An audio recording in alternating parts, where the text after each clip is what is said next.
Hey there, and welcome to another episode of Character Bio, a series where we dive into the histories of the casts from the Ether and Dark Ether storylines. In this episode, we will finally be discussing Kazimir Zykov, aka the Forsaken. Kazimir Zykov endured tragedy and the struggles of survival when he was very young. By 1922, a great famine had struck parts of Russia as a result of World War I and the Russian Civil War, leading some to resort to cannibalism. Zykov and his wife Riza would also survive the return of the bubonic plague in 1929 and Stalin's Great Purge in the following decade. By World War II, Russia would be invaded by the Third Reich, and his wife Riza would give birth to Anya. Sent away to fight against the invading army, Zykov would have to say his goodbyes to his Riza and little Anya. When in the Red Army, he was promoted to sergeant and was a mechanic in the 1st Guards Tank Army. His experience salvaging through scrap from his youth assisted his skills when it came to scrapping apart German Tigers and Panzers, using said scrap to repair their T-34s. As the Russians began to push the Germans back, a squad in Poland would come across the remnants of a bunker in the depths of a forest. Venturing down into the abandoned bunker, their Geiger counters bounced aggressively to the other side. Upon entering the main hub of the facility, they discovered it wasn't abandoned after all. Those who remained were infected, changed. Attacking the Russian soldiers, they are forced to retreat, being dealt with some casualties. A week later, they returned with more soldiers, cleansing the bunker out and burning the bodies. Colonel Pavel Lazarev then selected Sergeant Kazimir Zykov to descend into the bunker and disable or destroy the cyclotron that laid active beneath the surface. His skills and mechanics were needed for the protection of the motherland and the world.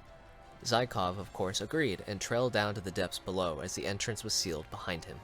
Within the Project N station bunker, Zykov fights hordes of zombies for what feels like an eternity, all the while trying to deactivate the cyclotron, but no matter his efforts, the device continues to run undisturbed. With no other options left, Zykov decides to enter through the rift, closing the gateway between the dimensions from the inside. Upon entering the dimension, Zykov would come to realize just how hellish this realm really is. Having fought its demons for so long, he thought he perhaps saw everything it had to offer, but he was sorely mistaken. He notes of the state of the dimension. It's a dumpster for worlds long forgotten, futures and pasts all smashed together, always shifting, always changing. Though he doesn't have much time to really admire the nonsensical views as the dead continue to hunt him down. Having survived a week in the Dark Ether, his hopes are all but crushed. He realizes he will never return home, to see his lovely Riza or his daughter Anya. Pinning the blame on Colonel Lazarev, Zykov's anger begins to grow. But as the days go by, he tries to collect his thoughts and calm himself down.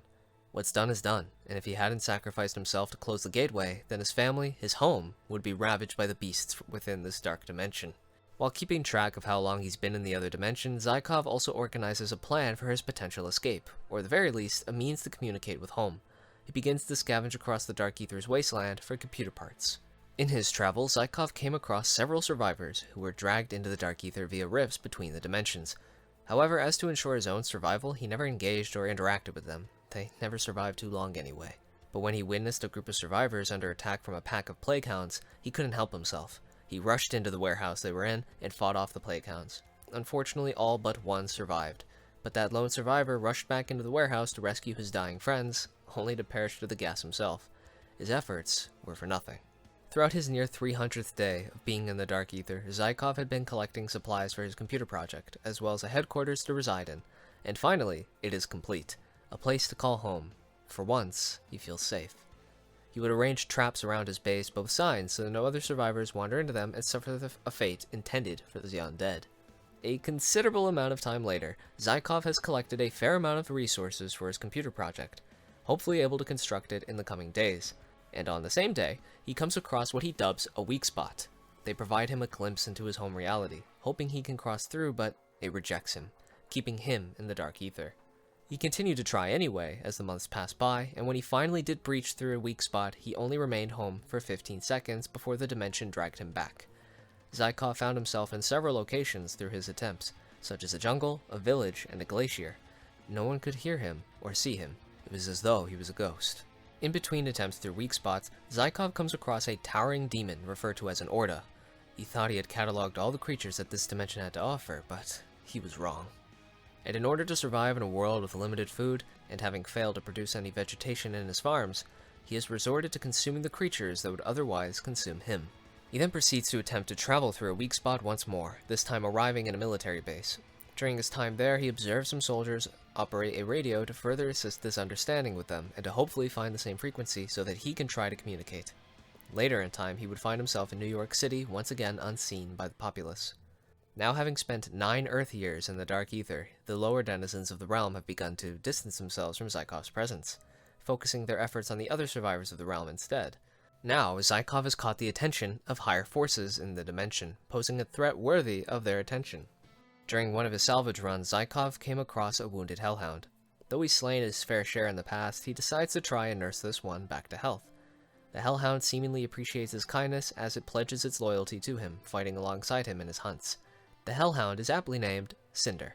From this point on, it's entirely unclear which parts of Zykov's history are fabricated and what's real. But let's continue. Zykov comes across another Orda, except this one has already fallen. He recalls hearing rumors of a powerful being, referred to as an elder god, who has been ravaging through the Dark Ether and defeating other entities. Deciding to investigate this new threat, he comes to learn that they seem to be a rather young god compared to the several that exist in this dimension. As this new entity continues to defeat and conquer the lands of the Dark Ether, consuming other elder gods and obtaining their power, Zykov grows afraid of the possibility of it finding its way to his home dimension. More determined now more than ever, Zykov pursues his computer project in the hopes that he can warn his homeworld.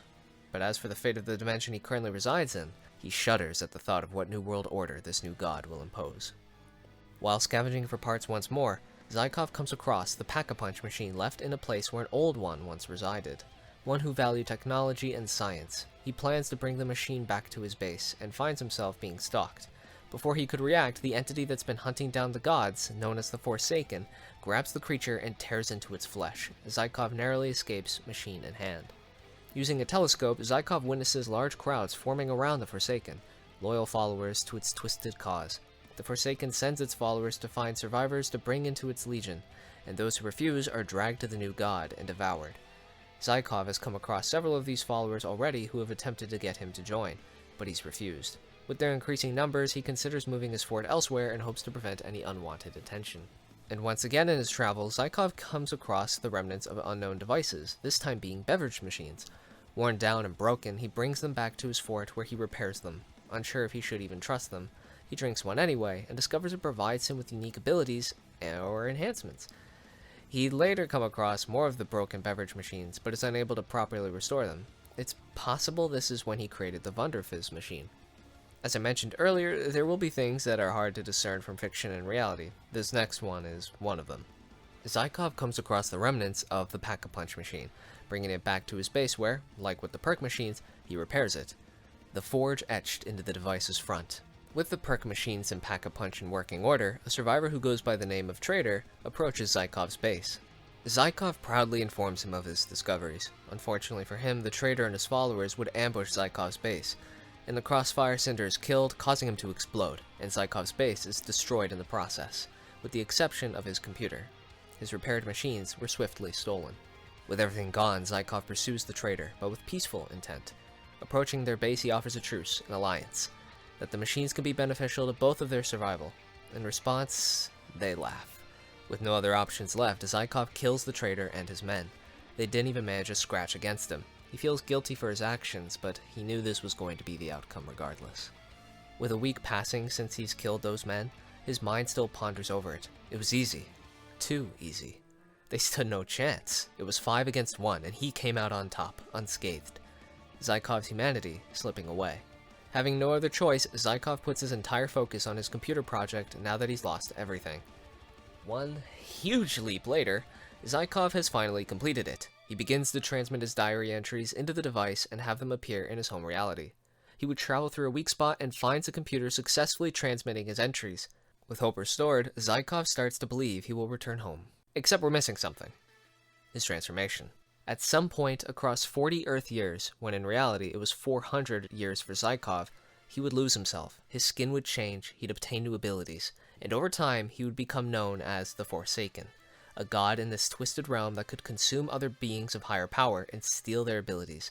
It's theorized Zykov's first consumption was Kordfex's corpse after his defeat at the hands of Gabriel Kraft's strike team, and though we don't know the fate of the other gods from Vanguard, it's possible he consumed them as well.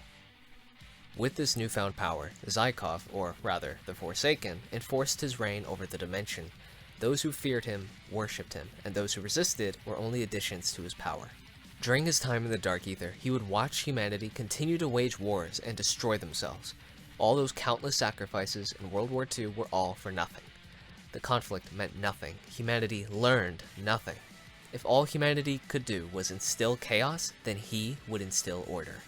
A Nazi task force entered this dimension, only to be infected and enslaved into the Forsaken's army, and not long after their corruption, the Forsaken would appear in his home reality as a shadowy figure within a young girl's room.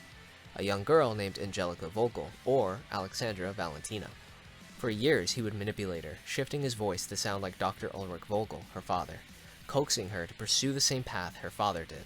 Joining the KGB and then Omega Group, it was her that caused the two dimensions to reconnect, as she provided Omega Group with the VHS tapes of the Red Army discovering Project Endstation back in 1945. By Earth's 1983, the two dimensions were connected once more, and the Forsaken unleashed his undead army upon Requiem Strike Team, and he continued to do so across Die Machina, Outbreak, Onslaught, Mauer Toten, and the Forsaken. Firebase Z is Samantha's doing.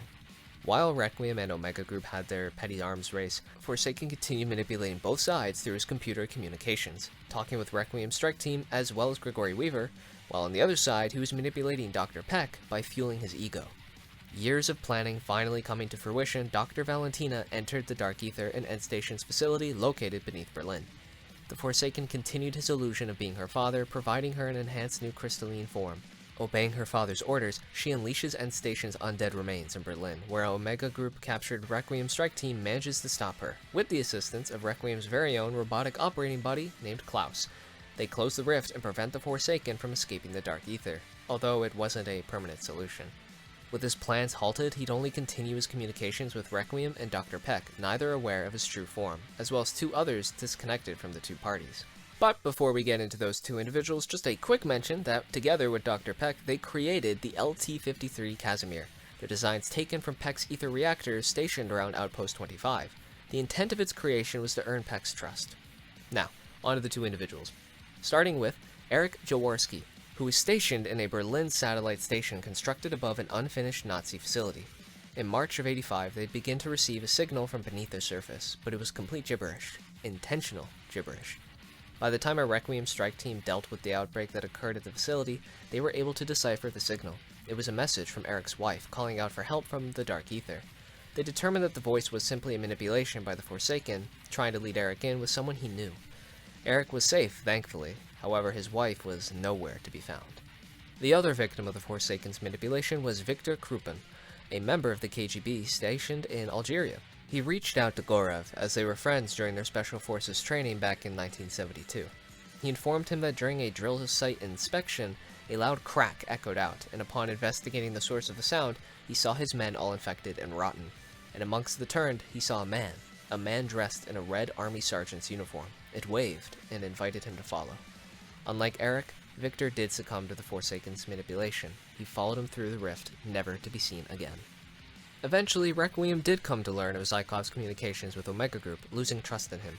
When Weaver confronted Zykov on the matter, Zykov simply said it doesn't matter who frees him, all he wants is to get home. On June 4th, 1985, Omega Group and Requiem's arms race came to an end as both sides put efforts into rescuing Zykov.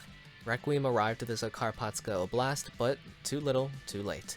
Omega Group has just summoned Zykov from the Dark Ether, finally free from centuries of torment, and so he reveals his true form. But before he could truly unleash his powers, Samantha Maxis is deployed into the facility and holds off the Forsaken long enough for Requiem Strike Team to maneuver towards the entity. Dr. Peck betrays Kravchenko in order to assist Requiem in the new threat they all face. Using the Ethereum cannons as well as having help from Samantha, the Requiem Strike Team managed to defeat, not kill, the Forsaken. Omega's Forsaken containment chamber absorbs the Forsaken in his defeat while the rifts begin to close around the world, seemingly saving it from disaster. But what becomes of the Forsaken isn't entirely clear, but what is known is that while Omega Group seemingly collapses and is closed, Dr. Peck and Sergei Ravanov go into hiding, whilst Requiem Strike Team, Raptor 1, and its 4 department heads, Weaver, Strauss, Gray, and Carver, are arrested and sent to Terminus Island until 1991. As the Forsaken itself, it is retrieved and transferred to Liberty Falls, West Virginia, where the director of Requiem, otherwise known as Edward Richthofen, resides. So as of now, that is everything. We will more than likely get to see a little more of the Forsaken in Black Ops 6, and when that time comes, I will be doing an update video on his lore. Also, as for why his announcer clips are in MW3 zombies instead of the entities, I don't know. Probably just reuse voice lines, but perhaps there's meaning to it. Anyway, thank you for being patient, and I will see you in the next one.